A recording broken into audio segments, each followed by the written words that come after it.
बस एक कदम की दूरी और हम पाकिस्तान में होंगे। Welcome to Pakistan. In a shocking turn of events, Haryana-based travel vlogger Jyoti Malhotra, known for her popular YouTube channel Travel with Jo, has been arrested for allegedly spying for Pakistan's Inter-Services Intelligence, the ISI. Malhotra, who had thousands of followers online, was not just sharing scenic travel videos.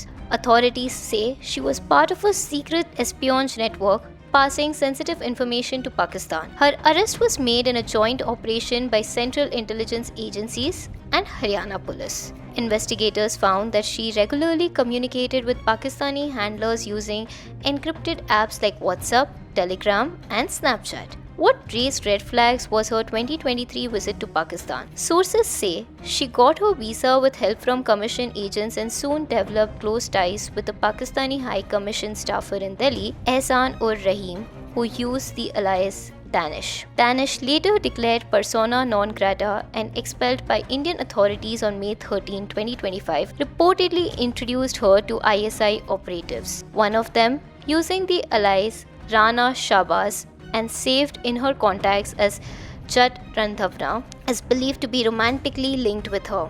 The two even traveled to Bali, Indonesia, raising suspicions of deeper ISI involvement.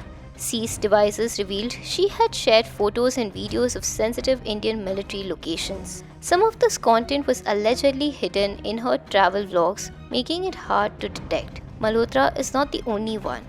Others arrested include Yamin, who allegedly handled the money trail, Devendra Singh Dhillon, a student from Kaithal accused of sharing defense data, and Arman, suspected of being a field-level link to ISI. All are being investigated under the Official Secrets Act and UAPA.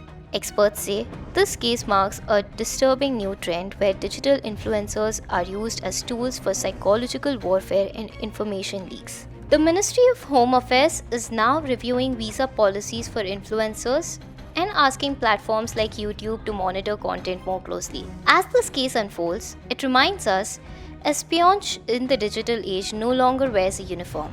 It wears a smile and holds a camera.